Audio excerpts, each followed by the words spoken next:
Welcome to the Vivo NEX 3. We're talking about a device that hasn't even been released yet. I was just handed this massive black box which contained a cryptic message and this smartphone.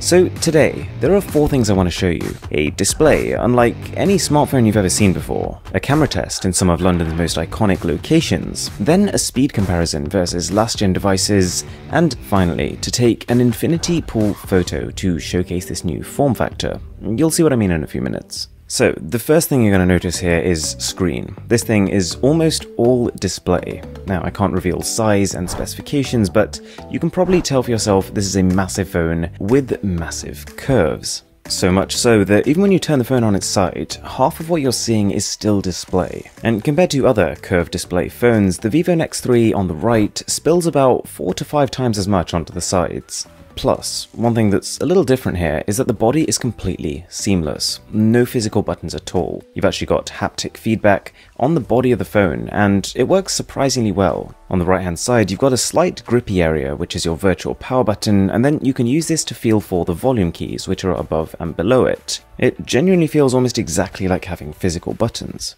On the top, you've got a headphone jack as well, you've got a camera pop-out, which I'll come to in a second, and also a secondary power button for when one isn't enough, and right next to that, a microphone, which combines with another microphone on the bottom of the phone just to pick up clearer audio.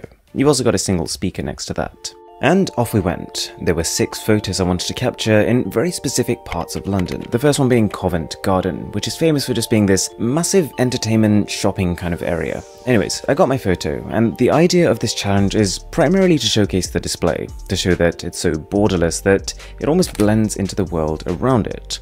The next stop was Shoreditch, the place of creatives and trendsetters, and this place is filled with graffiti. So as a way of capturing its essence, I tried taking a photo of that, and this is one of my favorites. I really like how this turned out. It's not a perfect result, and this is pretty tough to do because your phone is capturing things from a different perspective to where your eyes are seeing them from.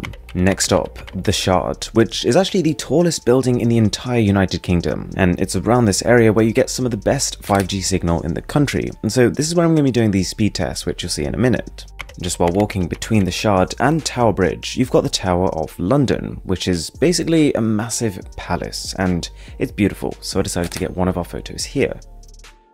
Now, Tower Bridge is the one I'd imagine almost all of you will have either visited or seen or at least heard about. This is one of the most famous spots in the entire country. Whilst I was here, I actually managed to take 2 photos because from Tower Bridge you can pretty much see the entire London skyline, and I couldn't walk past that opportunity. Right, so now that we were in this area and we were getting strong 5G signal in some spots of it, it was a good time to do a 5G speed test. But just before I jump into that, a few things worth noting. The phone has a glass back and a completely new camera system, which I can't say too much about, but it's different and it's exciting. So the first speed test was the obvious one. I literally pulled up the speed test application and compared a 4G smartphone on the left hand side and a Vivo NEX 3 on the right running 5G, and the difference is literally 10 times in terms of download speeds. The app then automatically switches to testing upload speeds, and whilst I was getting around about 10 megabits per second on my S10, I was getting closer to 30 on the Vivo NEX 3, reliably at about 25. So, you don't need to be told that there is a massive jump in potential bandwidth here, but to test it out a little bit more, I tried downloading the same application, Arc Survival Evolved, on the Vivo NEX 3 as well as a 4G device.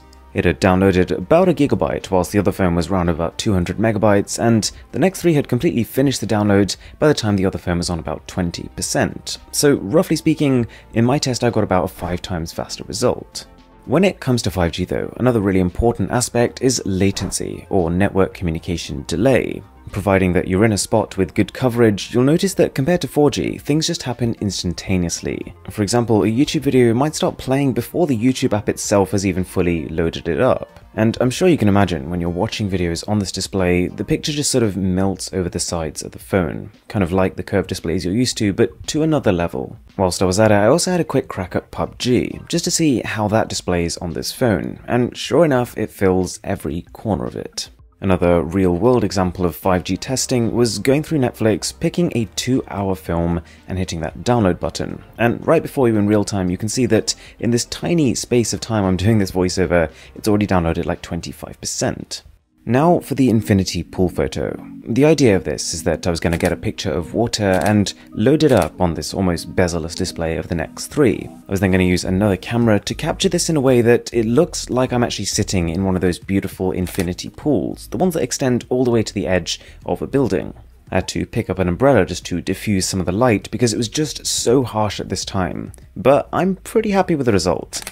It almost looks like you're actually sitting in a pool that's flowing off the edge of a building. Kinda cool. Now, the device I've been using is super pre-production, so none of the software, none of the camera quality, none of that is final, and is all subject to potentially improve, but even from what I've seen, this looks like a massive refinement, as well as quite an out-the-box smartphone. If you enjoyed this video, a sub would be massively appreciated, and I'm also going to leave links below as to when and where you can find out more about the NEX 3. The launch event is very soon, and it's going to be a good one. Thanks a lot for watching, and I will catch you in the next one.